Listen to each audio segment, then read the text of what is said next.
בנות ובני משפחה יקרים, בפרשת השבוע, פרשת בהר, מוזכרות מצוות חשובות ביותר, ואחת מהן היא מצוות השמיטה.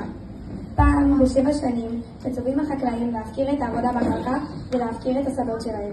מדוע? חז"ל כתבו מספר סיבות. בגמרא נכתב שהמצווה נועדה להזכיר לנו שהאדמה שייכת לקדוש ברוך הוא, ובכך האדם יזכור שלא הכל בעולם הזה בשליטה שלו.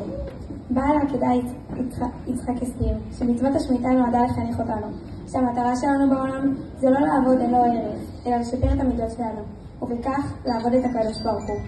וכך כתב בעל העקידה: כוונת נתנת הארץ אינה להשתעבד לה ולעבוד אותה, הכוונה כדי שיעמדו על עצמם וידרשו שלמותם, כפי רצון בורם.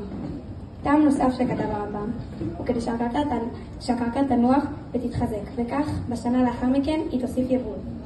וכי לשון הרמב"ם שתוסיף הארץ בועתה ותתחזק.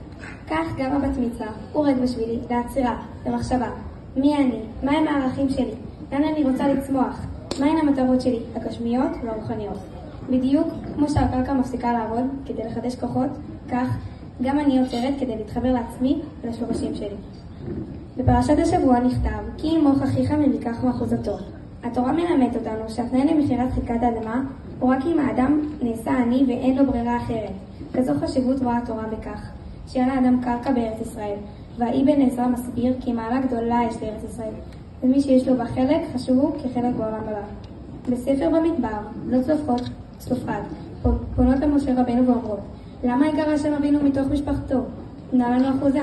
חז"ל שיבחו מאוד את בנות צלופחד על כך שהיה חשוב להם שיהיה להם קרקע בארץ, מכיוון שהם ביקשו את קרבת אלוקים שיש באדמת ארץ ישראל, ובכך יכלו לתקן את נשמת אביהם ולהמשיך את דרכו. היום אני נכנסת לגיל מצוות ומבינה את האחריות הגדולה שמעתה יש לכל המעשים שלי. עם זאת, אני יודעת שאני לא עומדת לבדי, אלא אני ממשיכה את שרשרת הדורות מאברהם אבינו, האבות והאימהות שלנו, עד לסבא וסבתא רבא שלי, זיכרונם לברכה. סבא רחם, סבתא חנה, סבא מרפי, סבתא רות, סבא ראובן, סבתא חיה, סבא יוסף וסבתא עליזה. וסבא וסבתא שלי שיבדו לחיים ארוכים, סבא רפי, סבתא מזל, סבא נחמיה, סבתא חי וסבתא חיה. ומהם להורים היקרים שלי ועד אליי. אני רוצה להודות לכם הורים יקרים שלי, על האהבה והדאגה, על שהענקתם לי כלים שאפשרו לי בעזרת השם להפוך מילדה לנערה, ולקבל על עצמי את האחריות למעשים שלי. לסיום אורחים יקרים, אני רוצה להודות לכם שבאתם לחגוג איתי את בת המצווה. כולנו מקווים לשובם של החטופים במהרה ומייחלים לשלום, כמו שכתוב בפרשת השבוע בחוקותיי, ונתתי שלום בארץ. ורש"י מפרש, השלום שקול כנגד הכל. ויסיים בברכה, עושה שלום במרומיו, הוא יעשה שלום ועל כל ישראל ואמרו אמן.